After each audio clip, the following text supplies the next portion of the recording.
Comment ça se fait que tout semble fonctionner si parfaitement sur Internet? Derrière cette fluidité, il y a un mécanisme secret, une sorte de porte d'entrée cachée. Aujourd'hui, on va ouvrir cette porte ensemble. Bon, allons-y. Pensez-y. Chaque jour, on est témoin de plein de petits miracles numériques et on s'en rend même pas compte. C'est tellement fluide, tellement instantané que, honnêtement, ça a l'air de la magie. Prenez un exemple tout simple. Une application comme Uber. Elle trouve une position sur une carte, instantanément. Pas d'attente, pas de complications, l'info apparaît, comme ça. Ou un autre cas, on arrive sur un site web complètement différent et hop, on peut se connecter avec notre compte Google.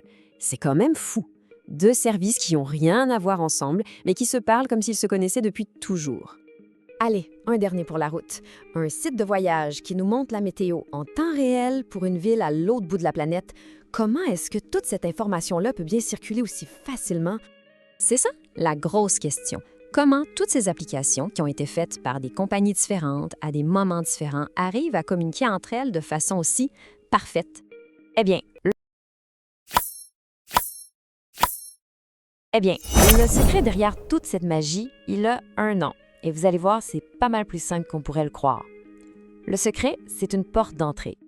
Le terme technique, c'est API. Ça veut dire Application Programming Interface. Ça sonne super compliqué, je sais, mais l'idée de base est incroyablement simple. Et voilà, c'est exactement ça.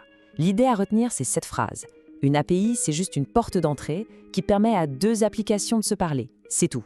Pensez-y comme un messager ou un traducteur. Un pont entre deux univers numériques qui autrement ne se comprendraient juste pas. Et ça, c'est la clé de tout.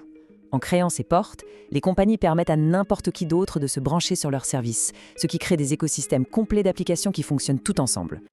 Pour que ce soit super clair, prenons un exemple bien concret, celui de la météo qu'on a vu tantôt. Alors, qu'est-ce qui se passe en arrière-scène? Regardons ça étape par étape. D'abord, notre application sur notre téléphone fait une demande toute simple. « Hey, donne-moi la météo ». C'est là que l'API embarque. Elle agit comme un interprète. Elle prend la demande, la traduit dans une langue que le serveur météo comprend et lui envoie. Le serveur, lui, fait sa job. Il trouve l'info et répond « Certainement, voilà ce que j'ai. Moins 2 degrés et de la neige. » Et pour finir, l'API reprend cette réponse, la retraduit pour notre application et la lui livre. Et voilà!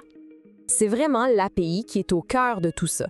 Sans elle, l'application et le serveur, c'est comme s'ils ne parlaient pas la même langue. Ils ne pourraient jamais se comprendre. L'API, c'est cet interprète indispensable. C'est littéralement l'huile dans l'engrenage qui fait rouler tout le numérique. Donc, on le voit bien, ce qui nous semble être de la pure magie, en fin de compte, c'est quelque chose de très, très logique. C'est pas un tour de passe-passe, c'est juste un langage commun. Et ce contraste-là, il est parfait. On a l'impression que c'est magique, mais la réalité, elle est pas mal plus simple. C'est juste un ensemble de règles, un accord sur une langue commune que les applications utilisent pour jaser ensemble. Rien de plus qu'une poignée de main numérique. Et ça nous amène à une dernière petite question.